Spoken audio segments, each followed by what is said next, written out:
오늘은 9월 마지막 주일이고 또 창조절 5번째 주일입니다. 오늘 15절에 보면 세례 요한에게 정말 놀라운 일이 생기죠. 세례 요한을 많은 사람들이 메시아가 아닌가, 그리스도가 아닌가 이렇게 심중에 그런 마음들을 가졌어요.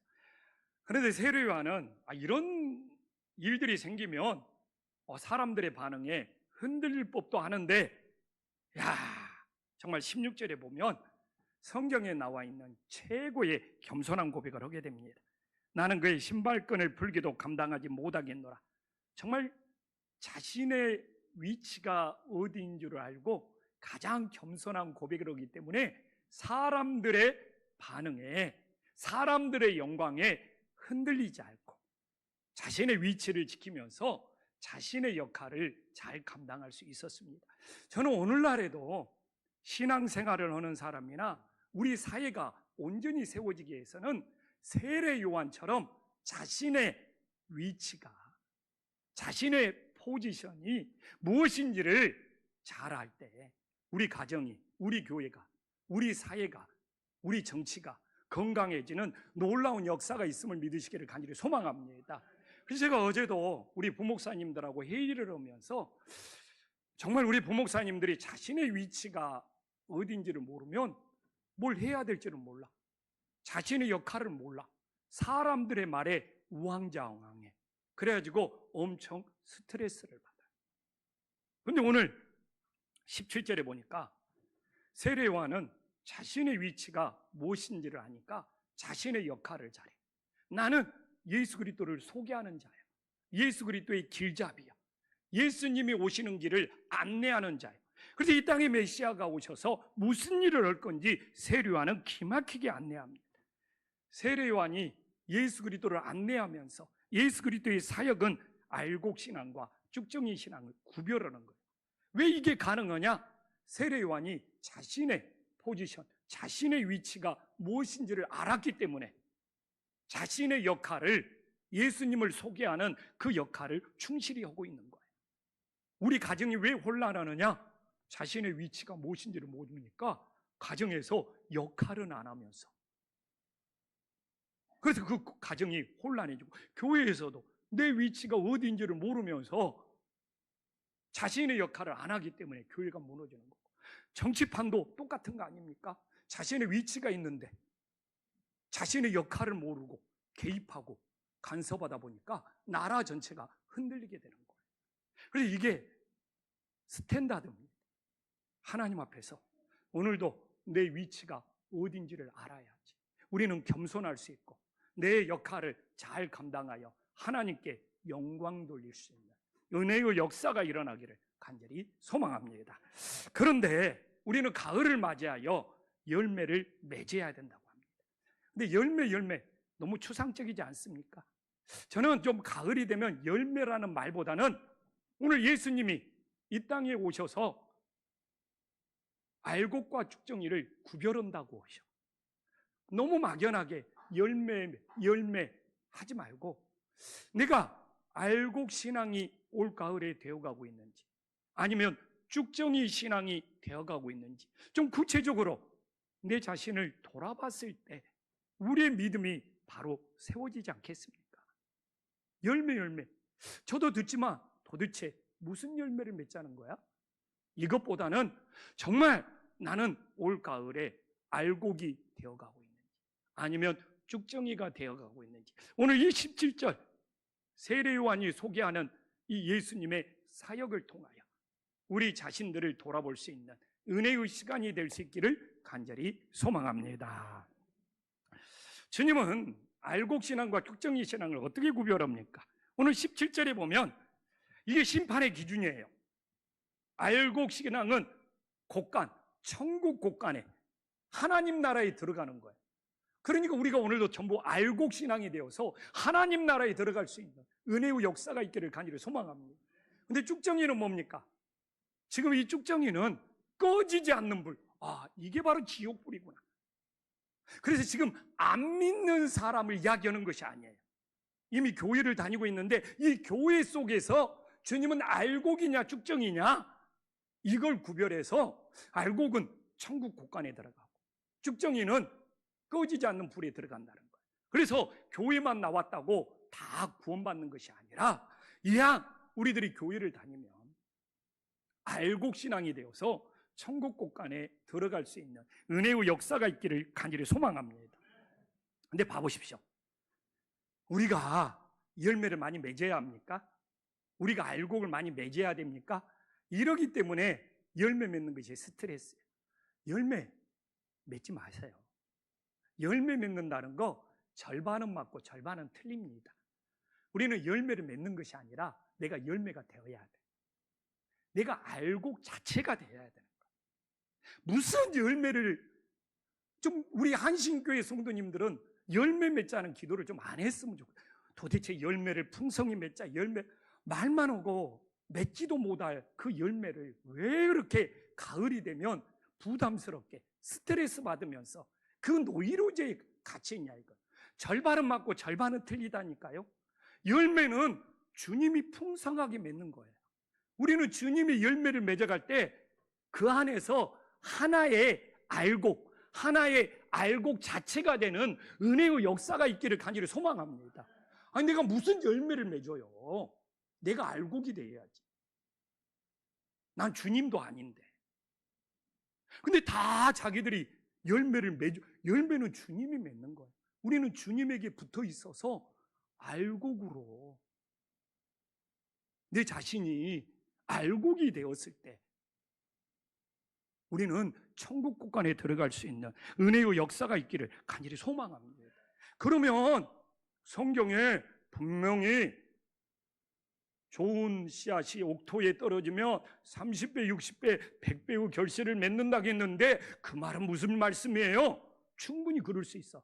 이건요, 내가 성경을 보기 때문에 거기에는 내 욕심이 개입됐기 때문에 내가 30배 물질의 축복을 받고 60배 물질의 축복을 받고 100배의 물질의 축복을 받게 하십시오. 내가 성경 보는 거예요. 말씀이, 성경이 나를 볼 수 있기를 간절히 소망합니다. 교회가 옥토예요. 내 위치가, 내 역할이 이 옥토에 좋은 씨를 떨어뜨려야 돼.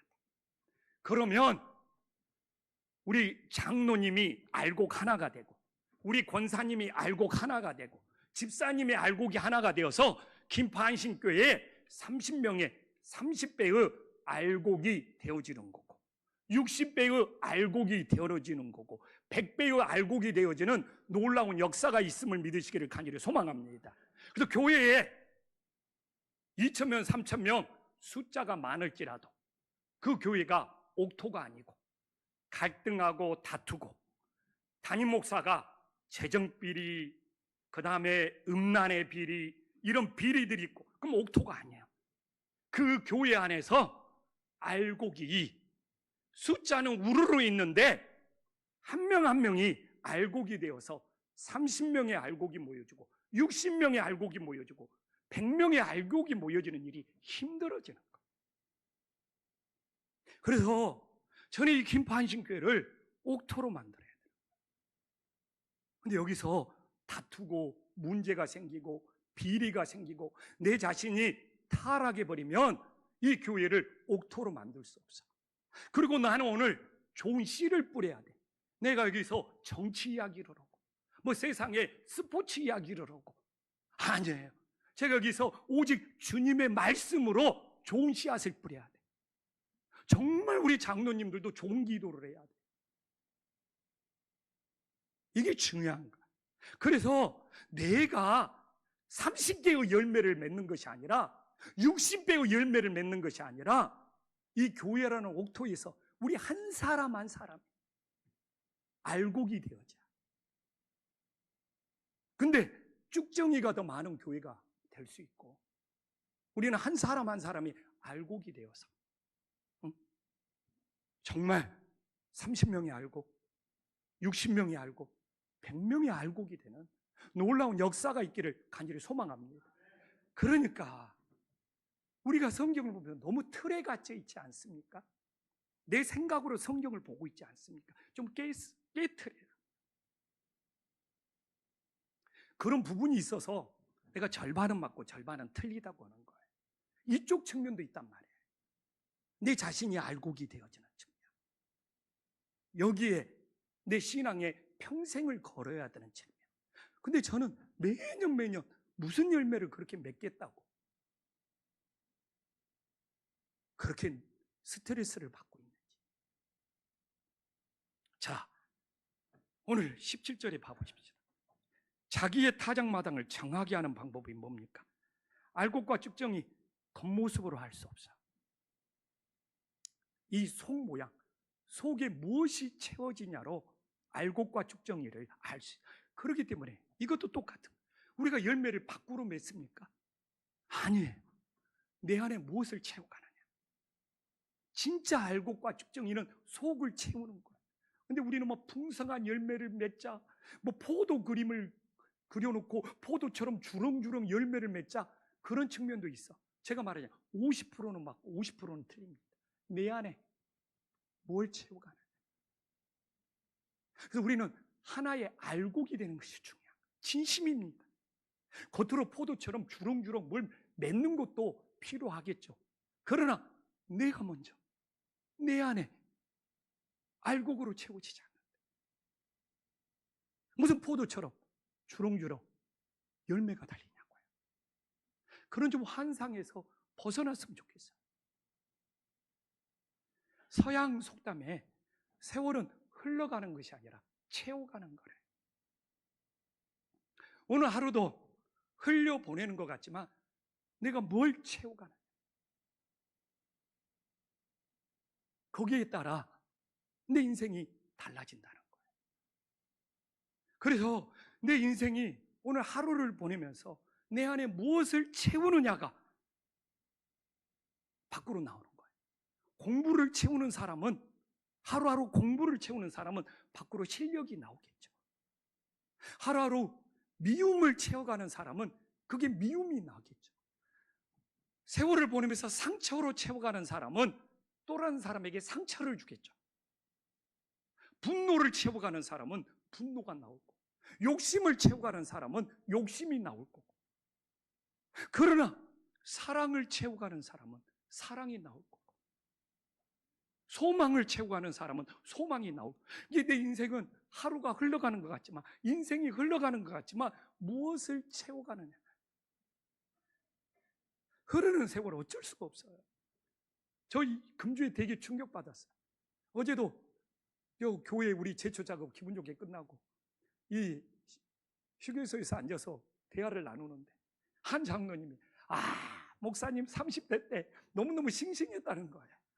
근데 지금은 얼굴이 많이 처졌다고, 흘러내렸다고 그러면서 아니 그래서 계속 뭐 30세 때 뭐 얼마나 싱싱했냐 뭐 그 얘기만 하는 거예요. 흐르는 세월 제가 어떻게 하겠습니까? 그러면서 뭐 얼굴이 이제는 뭐 늙었다는 것이 좀 미안했는지 몸매는 그래도 뭐 젊음의 몸매를 유지하겠다고 위로를 해주는데 그 말이 남나요? 응? 30세 때 싱싱하고 지금은 흘러내렸다. 그래서 집에 가서 흘러내리는 거울을 얼마나 쳐다봤는지. 근데 지난주에도 우리 가족들이 저한테 확인 사살을 하더라고요. 같이 가족 사진을 찍었는데 그냥 저보고 얼굴이 뭐 시커머다, 뭐 이제는 사진빨이 안 먹힌다, 뭐 어떻게 하겠어요. 그러나 세월이 흘러가서 우리 육체가 쇠하는 것은 어쩔 수 없지만 내 안에 무엇을 채우느냐로, 이 알곡이 되느냐 쭉정이가 되느냐는 것은 너무너무 중요하지 않습니까? 그래서 우리가 밖으로 포도 열매를 주렁주렁 맺는 것이 아니라 내가 하나의 알곡이 되어가기 위해서 오늘도 내 안에 근심을 채우느냐, 상처를 채우느냐, 분노를 채우느냐, 우리 성도님들이 나한테 던지는 것을 속상한 말로 내 안에 채우느냐, 그러면 이게 살면서도 밖으로 나오는. 그러나 오늘 내가 하루를 보내면서 믿음으로 채우고, 은혜로 채우고, 소망으로 채우고, 오늘 듣는 주님의 말씀으로 채워서 정말 세상 것으로 채우는 것을 정말 넘어설 수 있는 놀라운 은혜의 역사가 있기를 간절히 소망합니다. 그래서 깨달아야 우리가 열매를 뭐 밖으로 주렁주렁 맺는 것이 아니라 하나의 알곡이 되기. 오늘도 내 안에 무엇으로 채워가는, 정말 흐르는 세월은 어쩔 수 없지만 내 안에 채워진 것들이 알곡으로 쌓여지는 은혜의 역사가 있기를 간절히 소망합니다. 근데 오늘 뭐라고 말합니까? 17절에 손에 키를 들어 바람을 일으키겠다는. 저도 시골에 커서 좀 알아요. 뭐 이렇게 까불다든지 그것도 바람을 일으키는 거고, 뭐 풍력기를 돌린다든지, 응? 멍석을 깔아놓고, 응? 키질을 한다는 것은 어쨌든 바람을 일으켜가지고 알곡은 남아있고 쭉정이는 날아간다는 거지 않습니까?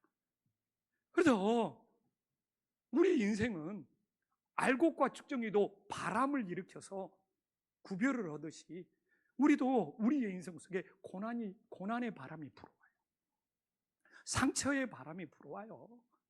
나도 목회하면서 얼마나 많은 고통의 바람, 힘든 바람, 성도들이 말로 전하는 바람들이 불어오는지 몰라요. 쭉정이는 날아가 버려. 알곡은 주님의 품에 남아있어. 그래서 우리 인생에 지금 성도님들이 고난의 바람이, 아픔의 바람이, 고통의 바람이, 건강의 바람이 불어올 줄 몰라요. 그때 내가 알곡으로 주님 품에 남아있는지 아니면 날아가 버리는, 정말 분별의 역사가 있다는 것을 다시 한번 기억하기를 간절히 소망합니다.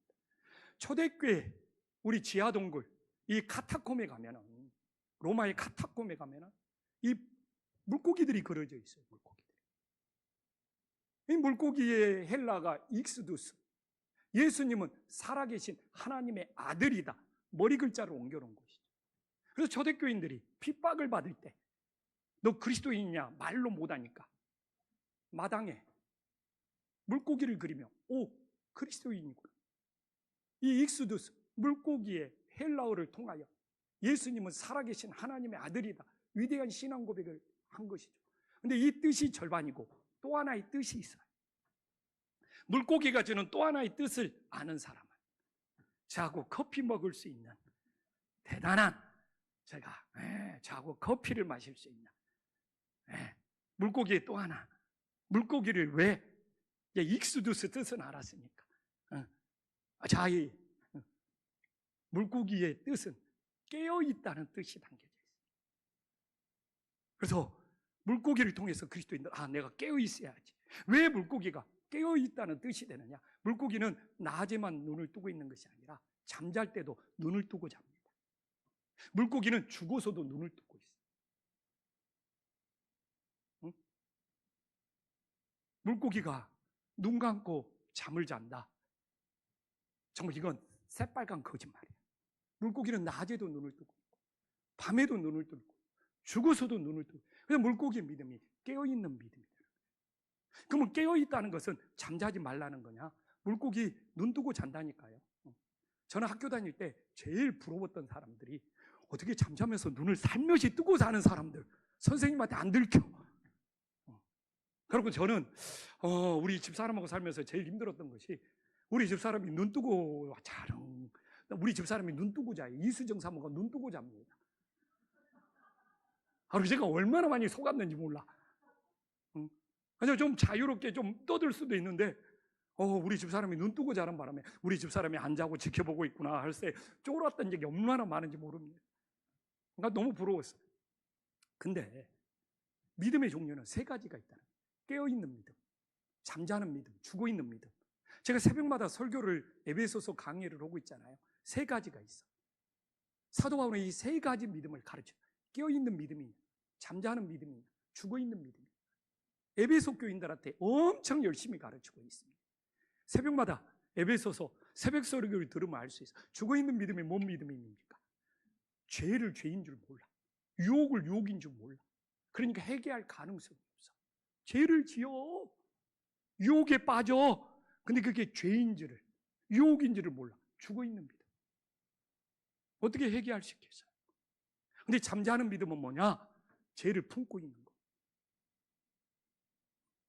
죄를 품고 있는 거. 유혹을 품고 있는 거. 이게 얼마나, 난 그런 인생이 힘들겠어. 죄를 품고 살아. 죄인 줄 알고 그 죄를 또 짓고 그렇게 죄를 품고 사는 인생이 참 깨어있는 믿음은 뭐냐? 죄와 유혹을 거절하고 물리치는 거예요. 그래서 사도 바울은 에베소 교회에 세 가지 믿음의 종류가 있다. 깨어있는 믿음이 어떤 죄, 어떤 유혹도 물리칠 수가 있어. 잠자는 믿음, 어쩔 수 없이 죄를 지었다고. 응? 내가 거절할 수 없어서 죄를 지었다고. 저 사람이 하도 사정해서 죄를 지었다고. 유혹이라는 것이 대충 그렇잖아요, 다. 그리고 그 죄를 품고 살면서 괴로워하는 거예요. 근데 참, 이 죽어있는 믿음이 되면 이제 죄가 죄인 줄 모르고, 유혹이 유혹인 줄 모르고, 그렇게 타락해 버리는 거예요. 정말 물고기가 깨어있는 믿음이 되었을 때 세찬 물살에 휩쓸려 가는 것이 아니라 거슬려 올라가잖아요. 저는 이게 믿음의 저력이라고 생각해요. 정말 우리가 고난이 닥치고 힘든 일이 닥치고 어려움이 닥치면 주님과 멀어지고 주님 품에서 날아가 버리는 것이 아니라 오히려 주님께로 더 가까이 다가와서 하나님 앞에 기도해야 되는 거 아닙니까? 나는 물고기가 멋져. 깨어있는 물고기는 세찬 물결에 휩쓸려서 가는 것이 아니라 오히려 거슬러서 주님께로 더 가까이 나아가는 이 물고기에 깨어있는 믿음. 내가 힘든 일이 있고 상처받고 고난이 있으면 주님에게서 날아가 버리고 멀어지고 그런 것이 아니라, 그렇기 때문에 물고기처럼 거슬러 올라와서 주님 앞에 엎드리고 기도하여 내 자신이 더 든든히 세워지는 알곡신앙이 될 수 있기를 간절히 소망합니다. 그럼 우리는 어떻게 쭉정이가 아니라 알곡신앙이 될 수 있습니까? 응? 알곡과 쭉정이의 가장 큰 차이는 무엇입니까? 생명이에요. 생명. 심어보면 안다는 거예요. 여러분 쭉정이 심어놓고 기다려 보십시오. 절대로 쭉정이는 싹이 나고 자라나지 않습니다. 그러나 알곡은 심으면 또 자라나고 또 싹이 나서 또 알곡을 맺는 놀라운 역사가 일어나는 거예요. 그래서 내가 열매를 맺는 것이 아니라 알곡이 되어야 된다. 좀 열매 타령 좀 그만하시고 내가 알곡 하나가 되는 것이, 그리고 그 알곡 하나가 심겨졌을 때 그 생명이 또 다른 생명을 싹 틔운다는 것을. 그렇기 때문에 내가 알곡이 돼야지 내 가족을 구원할 수 있고 내 자녀들을 구원할 수 있는 거예요. 신앙생활을 오래 있어도 쭉정이로 머물러 있으면 내 가족, 내 자녀들에게 예수님의 생명을 전해줄 수가 없는 거예요. 그래서 심어보면 생명이 있는 알곡은 또 싹이 나고 자라나서 곡식이 되고, 생명이 없는 쭉정이는 맨날 심어도 싹이 나고 자라라냐. 이게 그래서 예수님도 마가복음 4장 28절에 알곡은 그 안에 생명이 있기 때문에 싹이 나고 자라나서 또 곡식, 또 열매가 되는 거예요. 그래서 너무 우리가 열매 맺는 신앙이 한쪽에 좀 갇혀 있다니까요. 너무 시야가 좁아. 좀 넓게 못 봐. 성경을 전체로. 왜? 내가 성경 보고 싶은 분만 보니까. 말씀이 나를 비춰야 된다. 성경이 나를 봐야 된다. 저 이 말씀 묵상할 때 백기로 봅니다. 지금까지 내가 알았던 거 가지고 성경 봐버리면 내가 성경 보는 거예요. 백지에서 이 말씀이 나에게 주는 메시지가 무엇이냐. 그래서 아브라함은 또 퀴즈. 나랑 커피 먹을 자격을 줄게요. 대단한 영광입니다. 아브라함은 몇 세에 죽었습니까? 아브라함은 몇 세에 죽었습니까? 감사해요. 네, 또 한 명도 없네. 아브라함은 175세에 죽었습니다. 내가 왜 이야기를 하냐? 아브라함은 죽을 때까지 믿음이 자라났어요. 아브라함은 100세가 넘어서 믿음이 자라났어요. 그래서 나온 이유가 믿음은 죽을 때까지 자라난다. 80세에 예수님을 믿어도 믿음이 자라나. 90세에 예수님을 믿어도 믿음이 자라나. 이게 중요한 것은 뭐 내가 나이를 먹고 교회에서 내가 일을 많이 했다는 것이 중요한 것이 아니라 아브라함처럼 내가 죽을 때까지 예수님의 생명이 있어서 내 신앙이 자라나고 있냐, 그러면 알곡이야. 나이와 상관없이.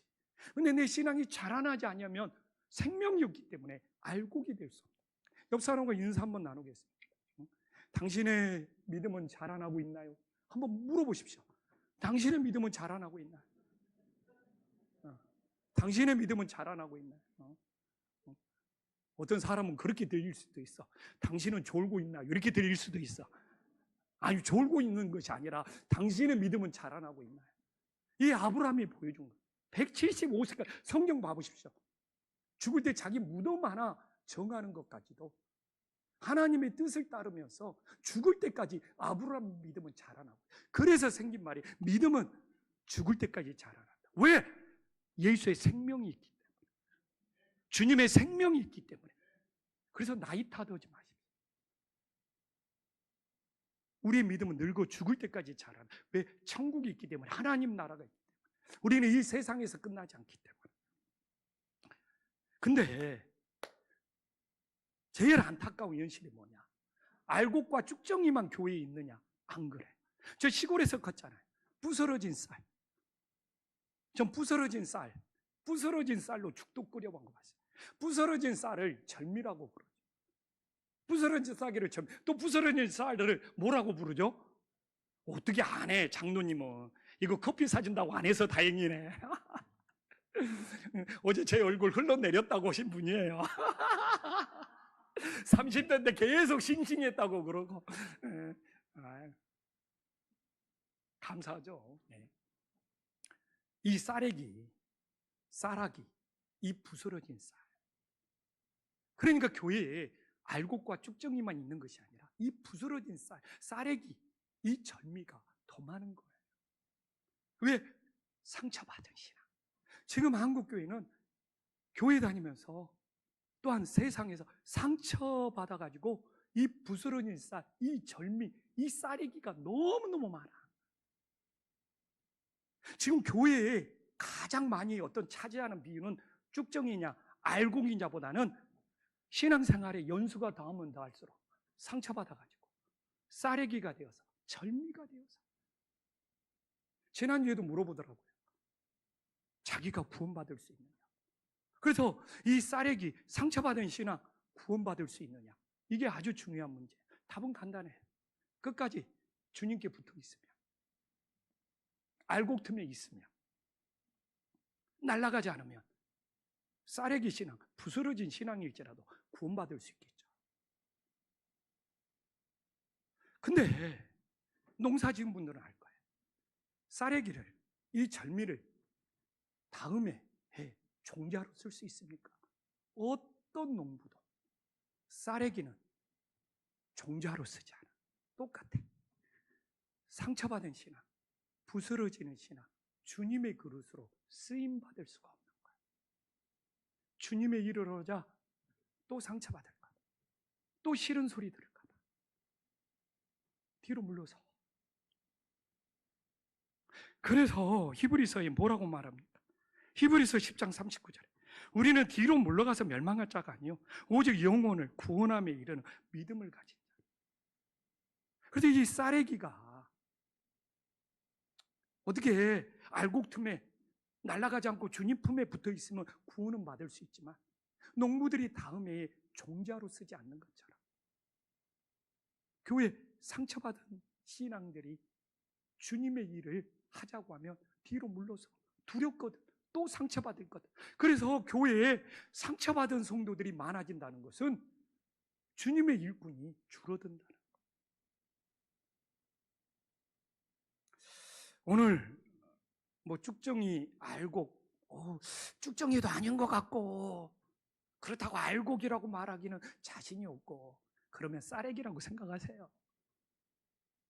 절미라고. 그래도 어쨌든 교회에 붙어 있으면, 주님 품에 붙어 있으면 구원은 받을 것 같아.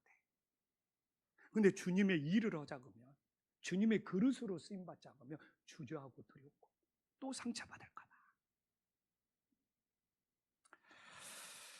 정말 우리들이 주님은 하실 수 있어. 상처받은 쌀에게 신앙이 되어서 뒤로 물러서는 것이 아니라 주님은 가능해요.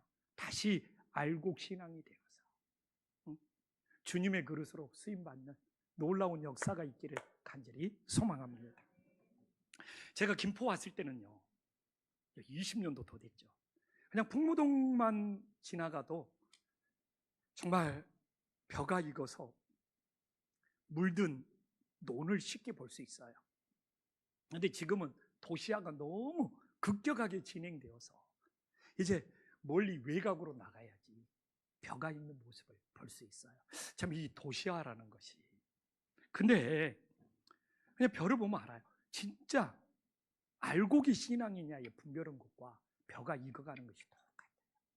우리가 왜 힘드냐면 열매를 맺어야 된다 하니까 묵상이 안 돼.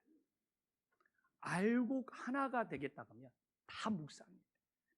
알곡 하나가 된다는 것은 속을 채워가는 거고 익어가는 거예요. 근데 이쪽 측면을 못 봐. 내가 열매를 많이 맺어야지. 이 생각만 하고 있으니까 내가 정말 알곡으로 익어간다는 거에 대해서 묵상을 못하는 거예요. 쭉정이가 익어가냐고요. 쭉정이 안 익어가요. 알곡이 익어가지. 그냥 들판에 가보십시오. 알곡은 익어가면 익어갈수록 머리를 숙입니다. 쭉정이 그냥 알맹이도 없이 뻣뻣이 쳐들고 있어요. 그냥 보이잖아요. 근데 그냥 맨날 열매 맺겠다고 하니까 내가 알곡 하나가 되어서 익어가는 신앙이 돼야 된다는 것을 묵상을 못해. 내 안에 무엇을 채워가고 있는지를 묵상을 못해. 내 안에 예수의 생명이 있는지를 묵상을 못해. 안타까워서 제가 오늘 이 성경 한 구절을 잡은 거예요. 너무 가을이 되면 한국교회가 열매 맺는 노이로제에 빠져 있다는 것이. 우리 성도님들한테 좀 자유를 주고 진정한 알곡의 열매를 바라볼 수 있는. 그래서 익어가면서 좀 겸손해지고 정말 자신의 위치 속에서 세례요한처럼 자신의 역할을 잘 감당할 수 있는 은혜의 역사가 있기를 간절히 소망합니다. 가을은 독서의 계절, 씨를 읽는 계절이에요. 제가 오늘 말씀 결론을 내리면서 진정한 알곡은 무엇인지 시 한 편을 우리 성도님들과 나눠보고자 합니다. 제가 남자 갱년기인가 봐요. 이런 시들이 좋아지는 것 보면. 자, 신경덕 시. 자, 함께 읽어보겠습니다. 가을의 계절. 딱 분위기. 우리 지연이가 잔잔히 반주 깔아서. 일부 때는 좀 썰렁하더라고요, 이게. 씨를 한번 잔잔히 반주를 깔아서 무드 잡고. 자, 함께 읽어보겠습니다. 시작. 나는 망치보다 못이 되고 싶어. 얻어맞으면 맞을수록 깊게 박혀 어둠 속에 숨어서 짧게 또는 길게 받쳐주는 힘이 되고 싶어.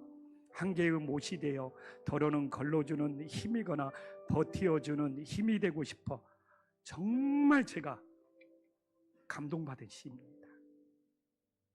이 신경덕 시인은, 이 시인은 힘 있는 망치보다 못이 되어서 지탱해주고 싶은 거예요. 받쳐주고 싶은 거예요. 근데 오늘날 세상은 힘 있는 망치가 되어서 때리려고만 합니다. 그러나 예수님을 따른다는 것은 예수님 십자가에 못 박히셔서 구원의 버팀목이 되셔서 생명을 지탱해주는 근원이 되셨어요. 저는 오늘 우리 성도님들한테 물어보고 싶어요. 힘 있는 망치가 되고 싶습니까? 아니면 얻어맞는 못이 되고 싶습니까? 어느 것 대답해도 틀릴 것 같으니까 대답을 안 하시고, 솔직히 제 기질은 힘 있는 망치가 되고 싶은 기질이었어요. 세상에서 좀 힘 있는 망치. 그러나 예수님을 따른다는 것이 얻어맞는 못이 되어야 된다. 이것 때문에 늘 영적 싸움하고 괴로워하고 힘들면서 보냈던 것이 내 목회자의 삶입니다. 오늘날 세상에 다 마찬가지예요. 정치권인 어디든 힘 있는 망치가 되어서 서로 때리려고 하기 때문에 갈등과 분열과 막 무너져 내리는 거예요. 그러나 정말 얻어맞는 못이 있을 때, 그 못이 나무에 박히면 그 나무를 지탱해주고, 벽에 박히면 옷걸이가 되고, 이게 예수님을 따르는 거거든요. 그래서 예전에 제가 이렇게 목회자가 되었잖아요. 힘 있는 망치가 아니라 얻어맞는 못이 되어야 된다는 게 진짜 괴로웠어. 또 교회가 그래요. 얼마나 교회를 세상이 힘 있는 망치로 교회를 때리는지 몰라요. 교회 알지도 못하면서, 교회가 얼마나 성교하고 사랑하는지도 모르면서 힘 있는 망치가 돼서 교회를 언론이고 뭐 PD수첩이고 무지 망치로 때려 제낍니다. 근데 교회는 얻어맞는 못이 돼. 그 목회자도 그래. 저도 금년에도 성도님들이 정말 때리는 이 망치로 얼마나 많이 마음이 얻어맞았는지 몰라. 근데 참아야 돼. 참아야 돼.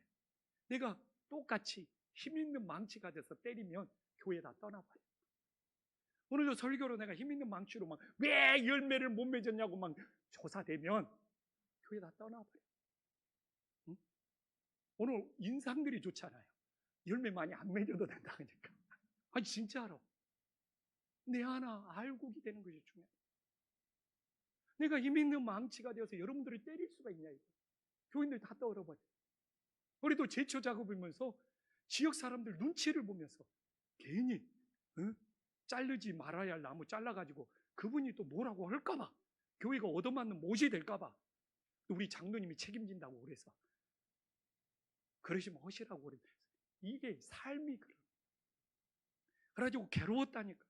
근데 그 참는 것이 깊이 박히는 거예요. 그래가지고 교회의 버팀목이 되고, 가정의 버팀목이 되면서 교회가 유지되고, 가정이 유지되고, 내가 맡은 직장이 유지되고. 그래서 오늘도 있을 수 있어요. 응? 가정에서도 때리는 망치가 아니라 얻어맞는 못이 될 수도 있고, 그냥 어디 나가면 그런 거 있잖아요. 어떤 사람이 말하면 그냥 얻어맞는 못처럼 들어주는 자기 신세가 처량할 때도 있어요. 근데 얻어맞는 못이 깊이 박혔어요. 진짜 가정을 지탱하고 이 교회를 지탱하고 이 사회를 지탱한다니까. 근데 정말 이 시를 보면서 그렇게 위로가 되는, 내 기질은 힘 있는 망치가 되고 싶은 기질인데 내가 예수님을 만나서 예수님을 따르기 때문에 얻어맞는 못이 되어야 돼. 근데 이 얻어맞으면서, 이 참으면서 깊이 박히는 것이 김포한식교회를 지탱하고 버티게 해주는 거예요. 얼마나 위로가 돼. 내가 오늘 이렇게 딱 보니까 우리 권사님들 보니까 얻어맞는 못의 인생들이 많아. 정말 위로해 주고 싶습니다. 그 얻어맞는 못이 되어서 참고 견디는 것이 가정에 깊이 박히고, 자녀들에게 깊이 박히고, 교회에 깊이 박혀서 교회가 지탱되고, 가정이 지탱되고, 자녀가 지탱되고, 어떻게 보면 예수님처럼 이 세상을 지탱하는 사랑의 됨을 믿으시기를 간절히 소망합니다.